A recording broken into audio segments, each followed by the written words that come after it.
segunda aula deste curso de urinálise, a chave para a saúde sistêmica. Eu sou Patrícia Mosco, sou médica veterinária, já formada há mais de 20 anos e sou nefrologista. Junto com a Aidex, eu quero te convencer da importância do exame de urina. Gente, na aula passada a gente conversou sobre a importância do exame de urina, o valor diagnóstico que ele tem, não só para as enfermidades renais, mas também para a avaliação de saúde sistêmica e o quanto ele melhora a nossa acuidade diagnóstica. Hoje eu quero conversar com vocês sobre algo além. Quero conversar com vocês sobre como acertar na obtenção de uma amostra para que a sua interpretação seja a melhor possível. Então, observem que, para que a sua interpretação seja plena, você precisa preparar o seu paciente, conhecer o momento da coleta, o que está acontecendo com ele no momento da coleta, qual é o método de coleta que foi executado, como essa amostra foi manuseada pós-coleta até a análise, incluindo se houve ou não armazenamento. E por que tudo isso? Eu vou mostrar para vocês e eu vou provar para vocês que cada um desses fatores interfere nos resultados obtidos. Vamos lá então. O preparo do paciente. Alguém de vocês já tinha ouvido falar que, para a realização do exame de urina, é necessário preparar o paciente? Ou você é daquele clínico que solicita exame de urina só quando o paciente tem disúria, tem incontinência, tem periúria, e aí, na urgência, coleta a amostra porque quer saber se existe bactéria ali dentro. Nesse momento e com essa indicação, tá tudo bem coletar a amostra desse jeito. Mas se você quer realmente fazer um check-up de saúde sistêmica, você precisa preparar o seu paciente com jejum para a realização desse exame.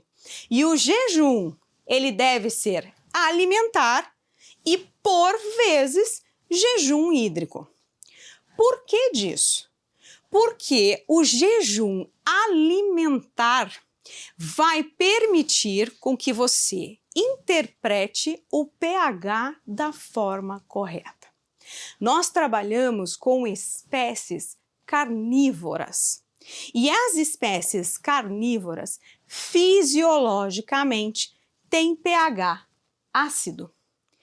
Com a falta de jejum ou pós-alimentação, vocês lembram o que acontece?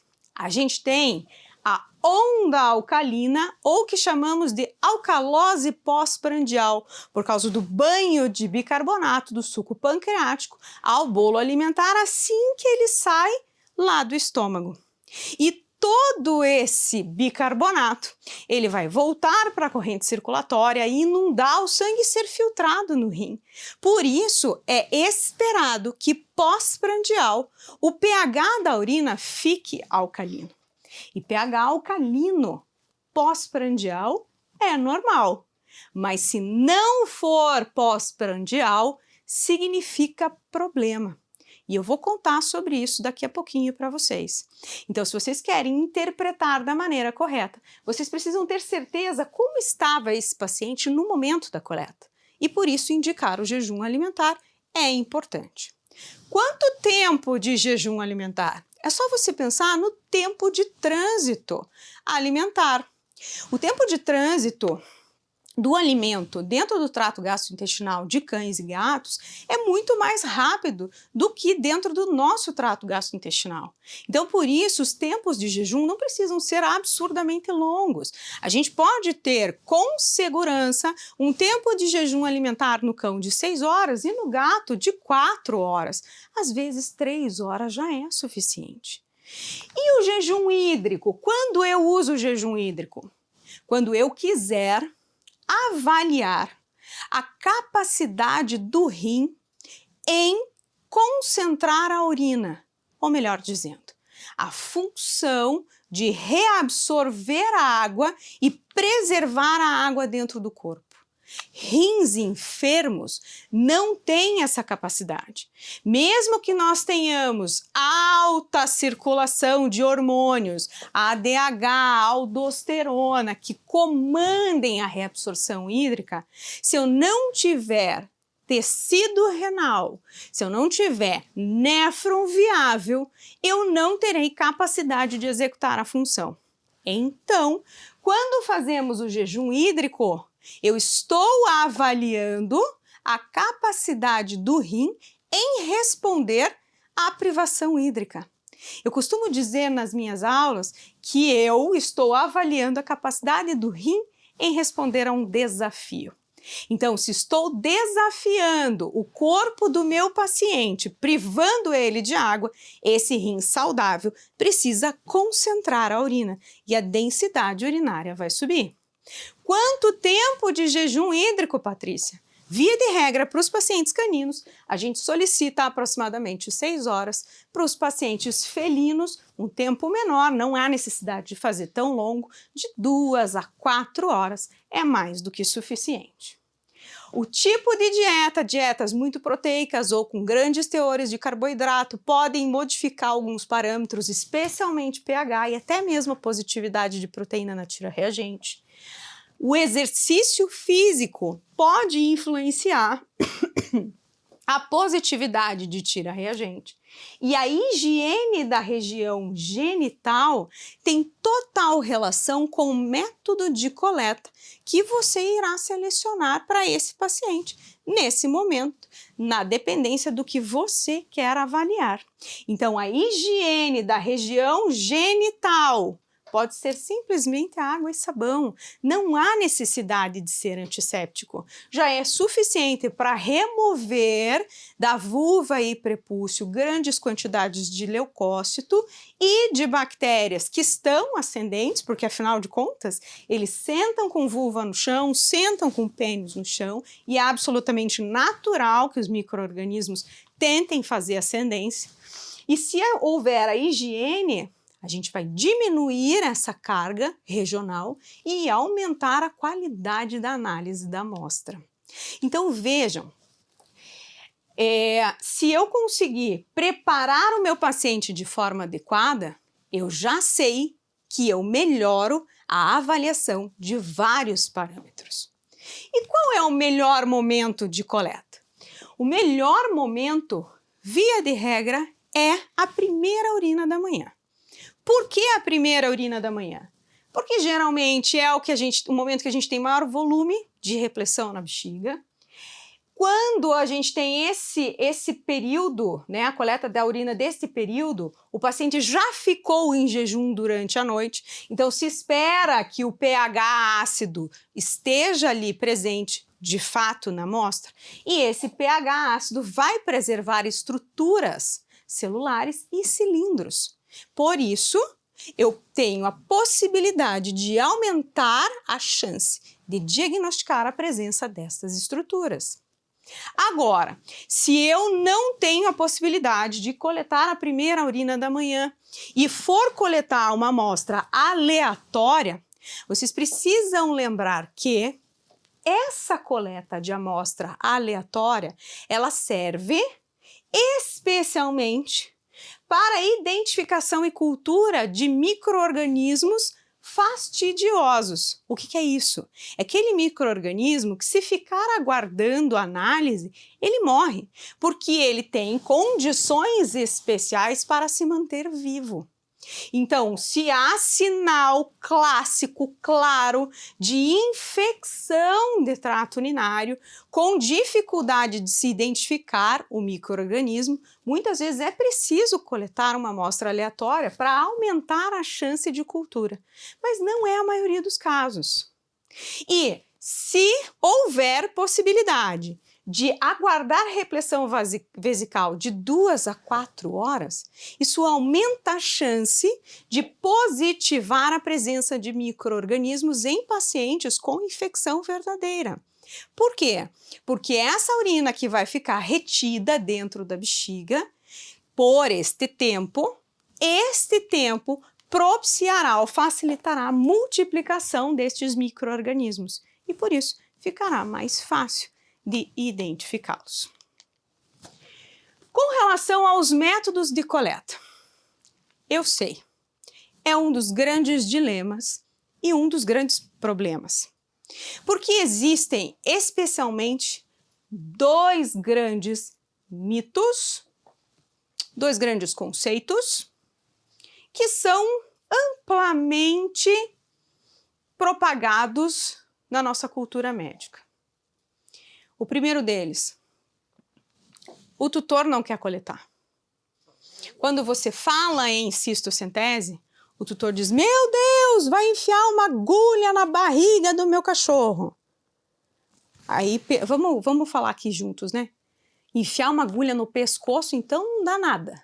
Na barriga, não pode, mas no pescoço, pode. Peraí, gente.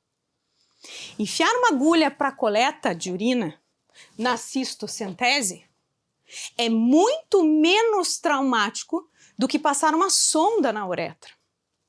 Imagine que a sonda, mesmo que seja flexível, é de um material que tem rigidez, uma certa rigidez. E ao introduzir esta sonda no canal uretral, nós estamos sim e sempre provocando microlesões. Pense esse ato em você aí agora. É confortável? Nem um pouco. Vou contar para vocês a experiência minha de acompanhar a rotina em hospital pediátrico. No hospital pediátrico, quando o médico solicita um procedimento com passagem de sonda, e isso é absolutamente comum em alguns métodos de exames diagnósticos, quando essa criança precisa que a sonda seja passada, seja introduzida, após o procedimento, essa criança recebe 3 dias de anti-inflamatório. E você aí achando que é de boa passar uma sonda no seu paciente. Muito melhor do que enfiar uma agulha na barriga. Vamos combinar? Se a gente não gosta de fazer na gente, o nosso paciente também não gosta que seja feito nele. Na minha opinião, aí eu estou falando para vocês, opinião particular, a cateterização é, para o paciente, o método mais sofrido. E por isso é aquele que eu menos gosto. Patrícia, eu sempre ouvi falar que a cistocentese deve ser sempre o método de coleta. Aí eu pergunto para você, por quê? Porque é o melhor método de coleta. É aquele que me traz uma amostra de melhor qualidade, de maior confiabilidade. Essa informação sim é verdadeira. Quando a gente faz a coleta por cistocentese, a gente está desviando da inflamação, ou melhor, não é inflamação, da defesa natural da uretra e da ascensão de micro-organismos que acontece a todo momento. Então, eu vou desviar leucocitúria, eu vou desviar bacteriúria, que é uma guerra absolutamente natural. Então, sim, é uma amostra de melhor qualidade. Mas não quer dizer que seja o único método que você deve utilizar. Veja, depende muito do que você quer ver. Se o paciente é um paciente limpinho, é um paciente que vive em casa, que vive sentado no sofá, que só passeia no carrinho, que está no colo da tutora, vocês entendem que é um bichinho que está pouco sob risco e que a higiene da região genital muitas vezes já é suficiente para a gente assegurar uma amostra de qualidade coletada sim por micção espontânea? Por que não? Se houver a necessidade de fazer compressão vesical, e eu sei que isso é uma prática realizada mais na clínica de felinos, porque são animais menores, porque tem um abdômen mais flácido, a localização da bexiga é realmente mais fácil. Essa compressão vesical é um método interessante para a coleta de urina, mas eu vou chamar a atenção de vocês para uma informação importantíssima. A bexiga, ela tem 3 ligações com os outros meios. O meio externo, a ligação com o meio externo é a uretra. Bexiga com o meio externo, uretra. Mas a bexiga ainda recebe os 2 ureteres. Quando a gente faz a compressão manual, não existe seletividade de pressão sobre exclusivamente o canal uretral. Então a amostra de urina, ela sairá pela uretra, mas poderá aí, provavelmente haverá refluxo vésico-ureteral. E se houver infecção bacteriana na bexiga e você fizer a compressão manual, você poderá provocar pielonefrite ascendente por causa da compressão. Então, não use esse método quando houver suspeita de infecção do trato urinário baixo. Ainda existe hoje a areia hidrofóbica. É sim um método novo e muito interessante. Porque quando você derrama sobre ela qualquer líquido, ela não absorve. Então fica fácil de coletar através de uma pipeta a amostra e enviar para o laboratório. Então é sim um artifício muito interessante quando você não consegue coletar por nenhum dos outros métodos. Só que tem um custo, e esse custo hoje não é muito barato. Se não me engano, a gente tem hoje o custo de um pacote de areia hidrofóbica aqui no Brasil por em torno de R$370. E a cistocentese? A cistocentese exige algumas questões importantíssimas. A primeira delas, treinamento de quem coleta. Patrícia, obrigatoriamente precisa ser guiado pelo ultrassom? Não. Contudo, se não for guiado pelo ultrassom, só deve ser feito por alguém absolutamente treinado.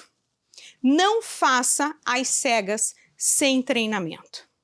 Segundo ponto, mesmo guiado pelo ultrassom, é extremamente importante que esse paciente esteja muito bem contido e preferencialmente muito calmo. Qualquer movimento com agulha lá dentro pode levar à laceração. Laceração da parede vesical, lesões de hematomas musculares com muita dor e desconforto no pós e hematomas de pele. Mas o mais grave, há possibilidade de laceração de grandes vasos que passam dorsalmente a bexiga, com o risco de hemorragia interna e óbito por perda de grandes volumes. Esses dados que eu estou passando para vocês foram recentemente publicados em um estudo realizado na Universidade Federal do Paraná. 8% dos pacientes que realizam a cistocentese apresentam algum tipo de problema, sendo esse problema de uma hemorragia gravíssima a um simples hematoma na parede abdominal. Então vejam, é um índice baixo, mas não estamos isentos de risco. Então é preciso selecionar o paciente para a realização da cistocentese. A areia hidrofóbica é sim uma alternativa muito interessante que a gente pode usar na nossa prática, na nossa rotina e sugerir para os tutores. Tem muitos tutores que preferem investir nesse método de coleta para conforto do seu animalzinho, e isso é bastante interessante. E existem outros métodos super interessantes. Quando eu resolvi fuçar na internet, a gente sabe que a gente acha coisas incríveis na internet, eu achei esse bastão de coleta da urina no Mercado Livre. não é muito baratinho, mas tem tutor com dor nas costas que pode ser que queira investir. E é bem interessante. Vem o kit com os frascos coletores, com pipetas, com seringas, com luvas, além do bastão e o coletor. Então, sempre existe jeito para tudo. Tudo bem, Patrícia, eu entendi até aqui, entendi que eu preciso me libertar deste conceito de que cistocentese para tudo e para todos. Mas eu preciso compreender quais são as minhas limitações com cada tipo de coleta. Então veja só, na micção espontânea, se o teu paciente coletou a amostra por este método, não confie na leucocitúria ou bacteriúria que apareça. Agora, hematúria não é para vir nenhuma. Então, se aparecer hematúria, então existe aumento da permeabilidade vascular de origem inflamatória. Então, há problema. Na compressão vesical, eu posso ter hematúria se eu comprimir algum vaso sanguíneo. Então, a hematúria, leucocitúria, micro-organismos, ainda assim devo ter cuidado na interpretação. Os outros parâmetros ainda posso confiar. Lembrando um detalhe, quando houver leucócito, eritrócito, micro-organismo, eu posso ter positividade na proteína. Então, duvide da proteína se houver positividade no sedimento, na presença dessas células. Na areia hidrofóbica, não confie na presença de micro-organismos, mas entenda, a areia não pode ter leucócito nem eritrócito. Na cateterização, eu posso ter, pela passagem da sonda, descamação das células epiteliais da uretra, também do início da bexiga. Posso ter desprendimento de clusters celulares.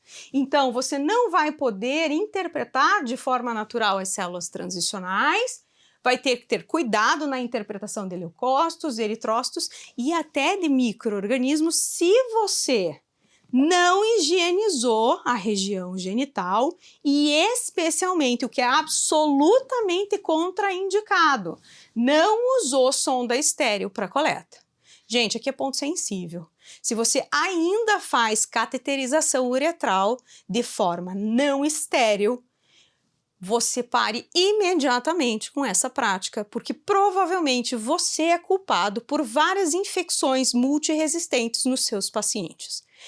Sondagem uretral somente com procedimento estéril. E a cistocentese? O que eu posso ter de problema na cistocentese? A hematúria. Microhematúria, macrohematúria podem estar relacionados simplesmente com a punção de vaso sanguíneo, ou de pele, ou de muscular, ou mesmo da parede vesical. Então, se repetidamente nós tivermos sempre hematúria, hematúria, hematúria, sugere-se que nova amostra seja coletada por micção espontânea para a gente tirar a possibilidade de punção de vaso sanguíneo e aumentar a confiabilidade da amostra com relação a este parâmetro. Com relação a manuseio e armazenamento. Gente, muito importante, muito interessante. E eu vou provar para vocês que algumas coisas que nós fazemos na prática são, na verdade, grandes problemas. Olha só, uma amostra de urina que é coletada agora, ela precisa ser avaliada o mais rápido possível, preferencialmente em até 60 minutos. Se, durante este período, ela sofrer um manuseio que não seja delicado ou que fique exposta ao ar, a gente terá interferência na qualidade da amostra. Se essa amostra for ficar mais tempo esperando a análise e, portanto, for refrigerada, a refrigeração, sim, interferirá nos resultados avaliados. Patrícia, eu já sabia disso, eu já tinha ouvido falar e, na verdade, todo mundo sabe disso e todo mundo tem amostra de urina processada em mais de 60 minutos, que vai com o motoboy até o laboratório, e enquanto o motoboy não chega, a gente mantém na geladeira. Então, você quer dizer que sempre, até agora, tudo que eu fiz estava errado? Tava. Qual que é o grande problema? A gente sempre teve que lidar com isso. Você tinha opção? Não tinha. Só que hoje nós temos opção para se livrar desse problema. Hoje a gente tem máquinas automatizadas que fazem análise de urina in-house em 3 minutos e que te trazem todos os resultados com uma confiabilidade enorme. Por isso, uma análise de urina de altíssima qualidade já despreza estes problemas aqui. Vou provar para vocês quais são esses problemas e o que talvez vocês tenham visto em vários pacientes e nunca entenderam ou nunca souberam exatamente o que fazer com estas respostas. Vamos lá? Olha só. A gente pode ter, em virtude do tempo de espera, crescimento bacteriano, alteração da coloração da urina, diminuição das quantidades de glicose, bilirrubina e cetona da amostra, porque a gente vai ter aqui o processamento, puxa, me fugiu a palavra, eu vou ter a molécula, né, sendo desfeita, me perdoe, eu realmente esqueci a palavra, mas a glicose será consumida pelas células da amostra. Eu terei deterioração de células e cilindros, dissolução de alguns cristais, mas tenho, via de regra, mais formação de cristais que não estavam no meu paciente, que nada tem a ver com a situação clínica. Posso ter uma piora do odor, da turbidez e mesmo do pH. Gente, é muito comum a gente ter um paciente que não tenha clínica nenhuma e eventualmente vir repleto de cristal na amostra. Cristal de fosfato amorfo, e a gente não sabe de onde isso veio.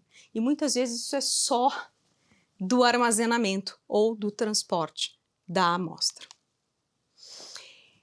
Quero que vocês vejam comigo um vídeo que mostra a proliferação de bactérias e formação de cristais numa amostra que está em espera para análise.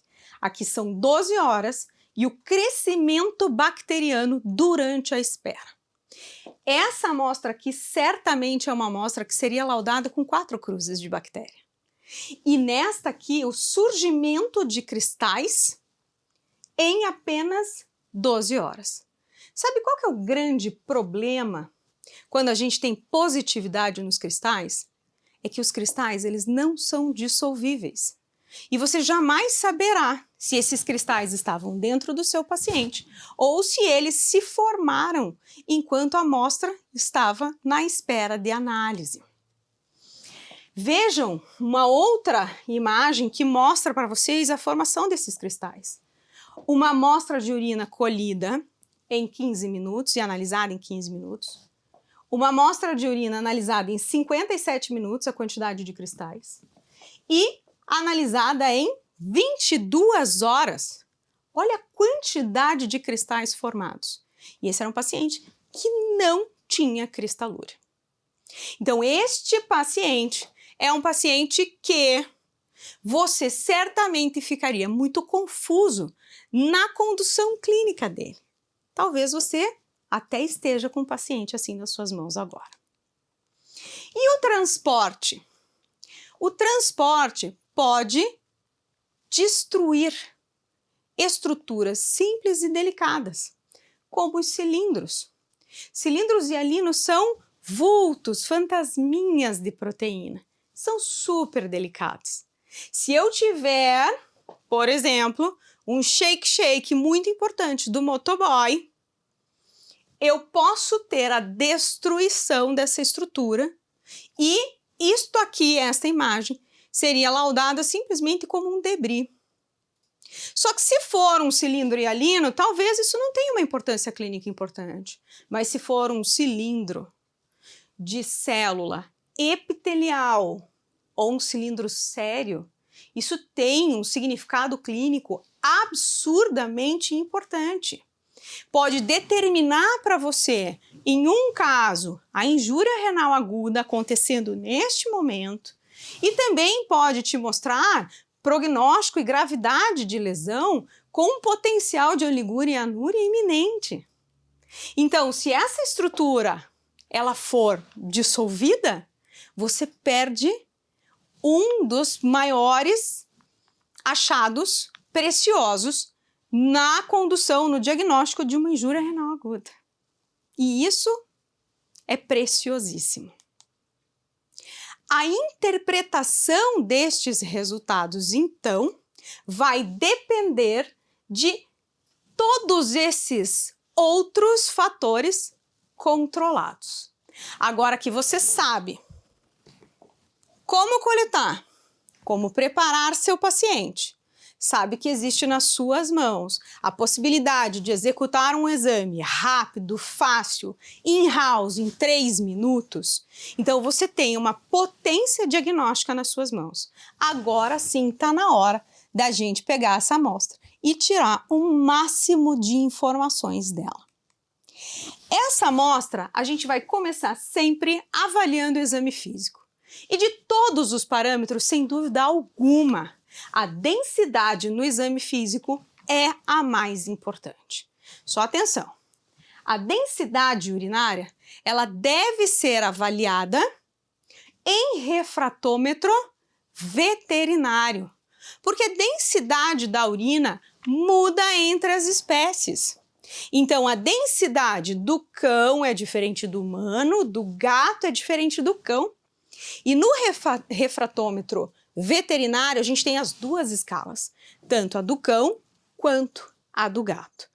Gente, barateza, isso aqui é fácil e é importantíssimo ter dentro da clínica. Então, essa função de reabsorver água é uma resposta fisiológica do corpo, especialmente a secreção dos hormônios ADH e aldosterona. Mas é dependente do rim em duas características muito importantes: a integridade das células que compõem os túbulos renais e a osmolaridade do interstício renal. Então vejam comigo, quando o filtrado está dentro do túbulo renal, a molécula de água especialmente, ela tem que sair da luz do túbulo, atravessar a célula tubular, ganhar o interstício para depois ser conduzida à corrente circulatória de novo. Se eu não tiver essa célula, como que esse processo acontece? Ele não vai acontecer naturalmente. Então, a integridade dessas células é muito importante. Quando que essas células não estarão aqui? Quando elas morrerem agredidas por uma nefrotoxina, quando forem agredidas por falta de circulação sanguínea ou por um processo infeccioso neoplásico nessa região. Mas não é só isso. A osmolaridade do interstício é muito importante. Quanto maior a concentração de sal eu tiver no interstício, maior vai ser a minha capacidade de atrair a água. Processo de osmose.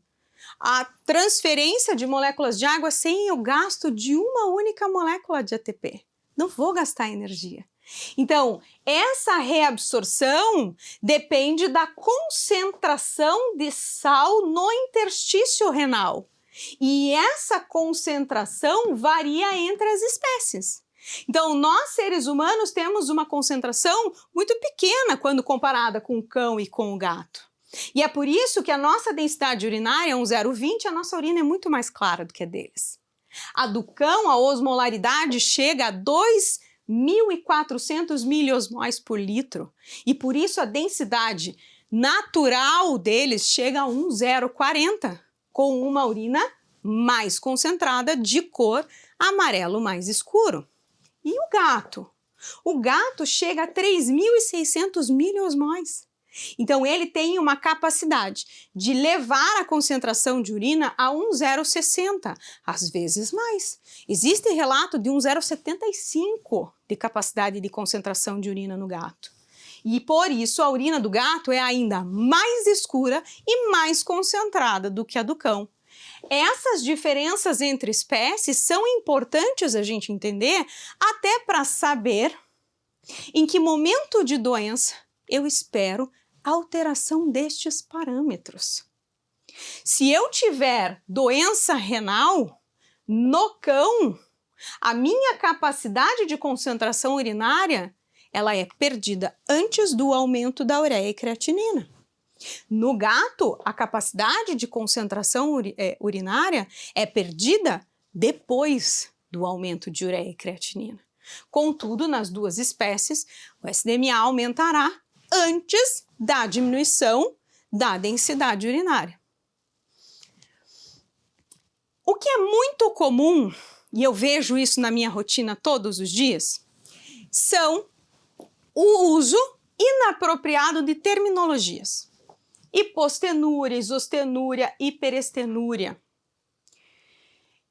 Vejam que uma densidade igual à da água, de 1,0 até 1,07, que é abaixo da concentração do sangue, esta capacidade de concentração ínfima, ela geralmente está presente no diabetes insípidos e na polidipsia psicogênica. A densidade de 1,008 a 1,012, que é isostenúrica, ou seja, igual à concentração do sangue, via de regra acontece em outras doenças endócrinas, como hipercortisolismo, diabetes mellitus, mas também pode acontecer em pacientes superidratados.